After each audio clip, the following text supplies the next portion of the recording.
Hello বন্ধুরা, সর্বপ্রথমে আমার ইউটিউব চ্যানেল টপ গাইডে সবাইকে সুস্বাগত জানাই। আমরা প্রতি বছর যখন পরীক্ষা হয় তখন আমরা কিন্তু সবাই পরীক্ষা দেই, কিন্তু পরীক্ষা শুধু পরীক্ষাই দেই, কিন্তু ভালোভাবে প্রস্তুতি আমরা নেই না, বা আমরা পরীক্ষা ভালোভাবে প্রস্তুতি নিতে পারি না। কারণ কিভাবে প্রস্তুতি নিতে হয়, কিভাবে সঠিকভাবে প্রস্তুতি নিয়ে পরীক্ষা দিতে হয়, সেই কায়দাটা, সেই কৌশলটা আমরা জানি না। তাই আমরা অনেক সময় সাফল্য লাভ করতে পারি না। আমি তোমাদের সামনে হাজির হয়েছি কিভাবে 100% প্রস্তুতি নিয়ে পরীক্ষা দেওয়া যায়, সেই সম্পর্কে তোমাদের আমি সঠিক তথ্য দেওয়ার জন্য হাজির হয়েছি। আগামী মার্চ মাসের 1 তারিখ এসএসসি গ্রুপ সি এবং 8ই মার্চ গ্রুপ ডির পরীক্ষা হতে চলছে। তাই আমাদের হাতে এখন সময় কিন্তু নেই বললেই চলে। এই অল্প সময়ের মধ্যে কিভাবে সঠিকভাবে প্রস্তুতি নিয়ে পরীক্ষা দিতে পারবো, তার জন্য আমি তোমাদেরকে কিছু টিপস দিতে যাচ্ছি। এসএসসি গ্রুপ সিতে থাকবে 60 নম্বর, 60টি মাল্টিপল চয়েস প্রশ্ন। সেই মাল্টিপল চয়েস প্রশ্নের মধ্যে থাকছে 20টি জেনারেল অ্যাওয়ারনেস থেকে। সেই 20টি প্রশ্নের সঠিক উত্তর দিতে আমাদেরকে অনুসরণ করতে হবে। অ্যাচিভার বলে একটি মাসিক পত্রিকা পাওয়া যায়। অ্যাচিভার মাসিক পত্রিকাটি আমরা অবশ্যই সংগ্রহ করব। সেটি বাজারে পাওয়া যায়, সেটা বেশি দামও নয়। এছাড়া আছে পেশা প্রবেশ, এই পেশা প্রবেশ পত্রিকাটাও কালেকশন করব, এবং মনোরমা ইয়ারবুক। এই 3টা বই যদি আমরা এখন থেকে অনুসরণ করি, তাহলে এই যে 20টি জেনারেল অ্যাওয়ারনেসের যে প্রশ্ন থাকে, যেমন ভারতীয় ইতিহাস, ভূগোল, সংবিধান, ইকোনমিক্স, স্পোর্টস এবং বিভিন্ন যে আবিষ্কার, সেই সম্পর্কে আমরা কিন্তু সঠিক তথ্য সেখান থেকে পাব। এছাড়া কোনো বইয়ে ভালো কোনো তথ্য আমরা কিন্তু পাবো না।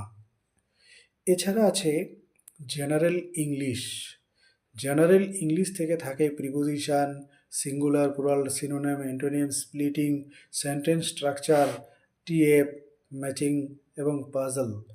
এই যে জেনারেল ইংলিশের উপর আমরা সঠিক প্রশ্নের উত্তর দিতে হলে আমাদেরকে অবশ্যই অনুসরণ করব পিকেডি সরকারের লেখা হায়ার ইংলিশ গ্রামার বইটি।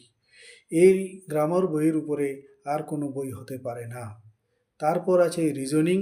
এই রিজনিংয়ের জন্য আমরা অনুসরণ করব আর.এস. আগরওয়ালের লেখা রিজনিং বলে একটা বই পাওয়া যায়, সেই বইটি কিন্তু আমরা অবশ্যই অনুসরণ করব। দ্বিতীয়ত আছে অ্যারিথমেটিক, পাটিগণিতের উপর আছে আরও 20 নাম্বার। এই অ্যারিথমেটিক বা পাটিগণিত থেকে থাকছে লসাগু, গসাগু, তারপর আছে সরল সুদ কষা, অনুপাত, সমানুপাত, তারপরে আছে সময়, দূরত্ব, গড়, তারপরে আছে সরল সুদ কষা। এই যে অঙ্কগুলো, এই অঙ্কগুলো আমাদের কিন্তু অনুশীলন করতে হবে। এই অনুশীলন করার জন্য আমরা বই হচ্ছে সুবীর দাসের লেখা একটি জেনারেল কম্পিটিটিভ এক্সামের জন্য একটি বই পাওয়া যায় বাজারে, সুবীর দাসের লেখা বইটি। এই বইটা কিন্তু আমরা নিয়মিত যদি প্র্যাকটিস করি, তাহলে আমরা অবশ্যই সেখান থেকে সাফল্য লাভ করব। এরপর আমরা আসি গ্রুপ ডির জন্য। গ্রুপ ডির পরীক্ষায় কিন্তু ওখানেও 60 নম্বর থাকছে। সেই 60 নম্বরের জন্য আমাদের কিন্তু জেনারেল নলেজ থাকবে 15 নম্বর, পাটিগণিতের উপরে থাকবে 15 নম্বর, তারপরে তোমার কারেন্ট অ্যাফেয়ার্স 15 নম্বর এবং ইংলিশ 15 নম্বর। এই 15 করে এই 60 নম্বর থাকছে। এগুলো আমি জেনারেলের জন্য ওই পেশা প্রবেশ বলো, অ্যাচিভার এবং মনোরমা ইয়ারবুক, এই বইটা, এই 3টা বই যদি আমরা অনুসরণ করতে পারি, তাহলে আমাদের আর জেনারেল নলেজ নিয়ে কোনো আমাদের সমস্যা থাকবে না। তারপরে আছে ইংলিশের জন্য পিকেডি সরকারের হায়ার ইংলিশ গ্রামার বই আছে। ওখানে প্রত্যেকটা তথ্যই এত সুন্দরভাবে দেওয়া আছে, আমরা যদি একটু খালি দেখে যাই তাহলে আমরা সঠিক অ্যান্সার দিতে পারবো। এবং অ্যারিথমেটিকের জন্য আবার বলছি, সেটা হলো সুবীর দাসের লেখা জেনারেল কম্পিটিটিভ ম্যাথ এর বই একটি আছে। ওই বইটা আমরা যদি অনুসরণ করি তাহলে আমরা গণিতের উপরে কোনো সমস্যায় আর মুখোমুখি হব না। প্রত্যেকটা সমস্যা এত সহজ সরলভাবে করে দেওয়া আছে যে আমরা যদি একবার সেখানে দেখে নেই তাহলে আমরা প্রত্যেকটা প্রশ্নের অ্যান্সার কিন্তু আমরা দিতে পারবো। তাহলে তোমাদের আমার দেওয়া পরামর্শ যদি কাজে লাগে তাহলে তোমরা অবশ্যই আমার চ্যানেলটি সাবস্ক্রাইব করে রাখবে এবং আমার বেল আইকনটি অন করে রাখবে। তাহলে আমার দেওয়া তথ্য, আমার দেওয়া বানানো ভিডিও তোমাদের কাছে সঠিক সময়ে পৌঁছে যাবে এই আশা রাখছি, এবং তোমরা যেন অবশ্যই পরীক্ষায় সাফল্য লাভ করো এই কামনা আমি করছি।